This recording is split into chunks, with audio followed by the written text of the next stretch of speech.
ഇതോടൊപ്പം നമുക്ക് മറ്റൊരു ആരോഗ്യ വിദഗ്ധൻ, ഒരുപക്ഷെ ഒരു ഹൃദയം എന്ന് പറയുമ്പോൾ അതിനോട് നമ്മൾ ചേർത്ത് വെച്ച് പറയുന്ന ഒരു പേരാണ്, ഹൃദയത്തിൻ്റെ മിടിപ്പുകൾ തൊട്ടറിയുന്ന, മറ്റൊരു ശരീരത്തിലേക്ക് ആ മിടിപ്പ് ചോരാതെ തുന്നിച്ചേർക്കുന്ന ഒരാൾ, ഡോക്ടർ ജോസ് ചാക്കോ പെരിയപുറം.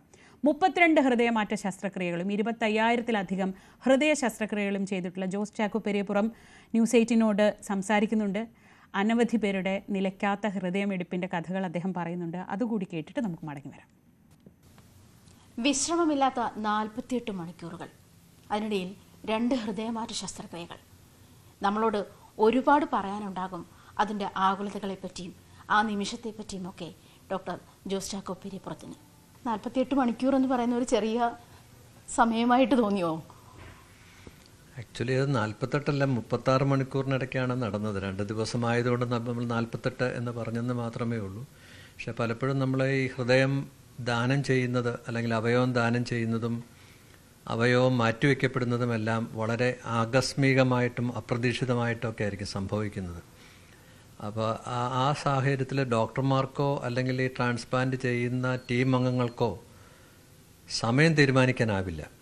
അവയവം ലഭിക്കുന്ന സമയത്ത്, അല്ലെങ്കിൽ മസ്തിഷ്ക മരണം സംഭവിച്ച ഒരു വ്യക്തിയുടെ കുടുംബാംഗങ്ങൾ അവയവം ദാനം ചെയ്യാൻ വേണ്ടി തയ്യാറാകുന്ന ആ സമയത്ത് തന്നെ നമ്മൾ അവയവം എടുത്തില്ല എന്നുണ്ടെങ്കിൽ അവർക്ക് ശേഷക്രിയകൾ ചെയ്യാനുള്ള കാലതാമസവും അങ്ങനത്തെയുള്ള ബുദ്ധിമുട്ടുകളും എല്ലാം വരുന്നത് കാരണം ആ കുടുംബാംഗങ്ങളുടെ സൗകര്യത്തിനനുസരിച്ച് നമ്മളുടെ ജോലി ക്രമീകരിക്കുക എന്നുള്ളതാണ് ഞങ്ങളെ സംബന്ധിച്ചിടത്തോളം ഏറ്റവും ഉചിതമായിട്ടുള്ള നടപടി. ഇല്ല എന്നുണ്ടെങ്കിൽ നമുക്ക് അവയവം നഷ്ടപ്പെട്ടു പോയെന്ന് വരാം. അങ്ങനെയാണ് ഐസക് ജോർജിൻ്റെ ഹൃദയവും അതുപോലെ തന്നെ അങ്കമാലിയിൽ നിന്ന് ഒരു എൻജിനീയറിംഗ് സ്റ്റുഡൻ്റ് ഹൃദയവും എല്ലാം നമുക്ക് ഒരു ചെറിയ ഇടവേളയ്ക്കിടയിൽ ഹാർവെസ്റ്റ് ചെയ്യുകയും അത് സ്വീകർത്താക്കളിൽ വെച്ചുപിടിപ്പിക്കുകയും ചെയ്യേണ്ട ഒരു സാഹചര്യമുണ്ടായത്. പലപ്പോഴും അങ്ങനത്തെയുള്ള സാഹചര്യങ്ങൾ വരുമ്പോഴത്തേക്കും നമ്മളൊരു മെക്കാനിക്കലായിട്ട് നമ്മുടെ പ്രവർത്തനം അങ്ങോട്ട് പോവുകയാണ്. അവിടെ നമ്മൾക്ക് ടെൻഷനോ അല്ലെങ്കിൽ നമുക്ക് സ്ട്രെസ്സോ അതുപോലത്തെയുള്ള ഒരു കാര്യങ്ങൾക്ക് അവിടെ പ്രസക്തിയില്ല. വർഷങ്ങളായിട്ട് നമ്മളുടെ ഈ അവയവദാനത്തിൽ ഇടപെടുന്ന ഒരു ടീം ആയതുകൊണ്ട് ഞങ്ങൾക്കൊരു ഇൻറ്റിമേഷൻ കിട്ടിക്കഴിഞ്ഞാൽ ഇമ്മീഡിയറ്റായിട്ട് ഞങ്ങളുടെ ടീം ഉണർത്തെഴുന്നേൽക്കുകയാണ്. അതിനകത്ത് എല്ലാ രീതിയിലും ഡോക്ടർമാർ മാത്രമല്ലല്ലോ, നേഴ്സുമാരുണ്ട്, ടെക്നീഷ്യൻസ് ഉണ്ട്, heart lung machine, ambulance drivers ഉണ്ട്, പിന്നെ നമ്മളെ സഹായിക്കുന്ന മുഖ്യമന്ത്രി മുതൽ താഴോട്ടുള്ള മന്ത്രിഗണങ്ങളുണ്ട്, police officers, green corridor, air ambulance ഒക്കെ നമുക്ക് അറേഞ്ച് ചെയ്തിരുന്നു. അതെല്ലാം യാന്ത്രികമായിട്ട് ഒരു പ്രക്രിയയുടെ ഭാഗമായിട്ട് നടന്നു പോകുന്നൊരു സിസ്റ്റം നമ്മൾക്ക് സംസ്ഥാനത്ത് ഡെവലപ്പ് ചെയ്യാൻ കഴിഞ്ഞു എന്നുള്ളത് കൊണ്ട് തന്നെ ഈ ചെറിയ കാലയളവിനുള്ളിൽ നമുക്ക് 2 ഹൃദയം മാറ്റിവെക്കൽ ശസ്ത്രക്രിയകളും വിജയകരമായിട്ട് ചെയ്യാനായി എന്നുള്ളതാണ്. ആദ്യമായിട്ട് കേരളത്തിൽ ഹൃദയം എയർലിഫ്റ്റ് ചെയ്ത് കൊണ്ടുവന്നത് 2015-ലാണ്. അന്ന് നമ്മൾക്ക് സർക്കാരിന് ഹെലികോപ്റ്റർ ഉണ്ടായിരുന്നില്ല.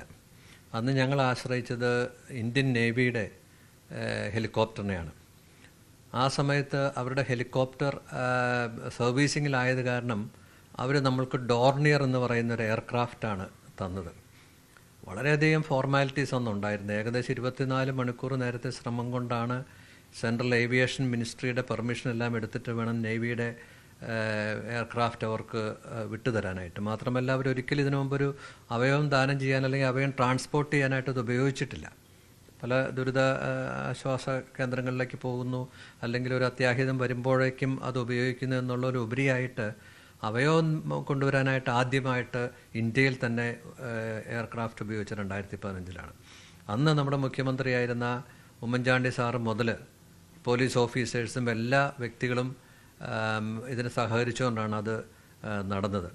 അതിൻ്റെ ഒരു പശ്ചാത്തലത്തിലാണ് പിന്നീടുള്ള നമ്മളുടെ എയർലിഫ്റ്റുകളെല്ലാം നടന്നത്. ഇപ്പോൾ നമ്മളെ സംബന്ധിച്ചിടത്തോളം നമ്മുടെ സർക്കാരിൻ്റെ സ്വന്തമായി വാടകയ്ക്കെടുത്ത ഹെലികോപ്റ്റർ ഉണ്ട് എന്നുള്ളത് നമ്മളെ സംബന്ധിച്ചിടത്തോളം വളരെ ആവശ്യമാണ്.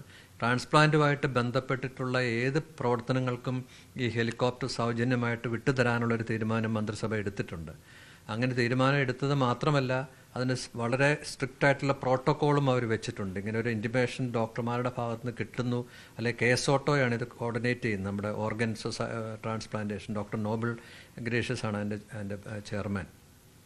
അവർ ഇൻറ്റിമേഷൻ കൊടുത്തു കഴിഞ്ഞാൽ എങ്ങനെയാണ് ഈ ഹെലികോപ്റ്റർ, നമ്മുടെ ഗ്രീൻ കോറിഡോർ, ഓർഗൻ ട്രാൻസ്പോർട്ടേഷൻ എല്ലാം സുഗമമായിട്ട് നടത്തേണ്ടത് എങ്ങനെയാണെന്ന് വളരെ കൃത്യമായിട്ടുള്ള ഓർഡറുകൾ മന്ത്രിസഭ പാസ്സാക്കിയിട്ടുണ്ട് എന്നുള്ളത് ഇപ്പോൾ വളരെ ആശ്വാസകരമാണ്.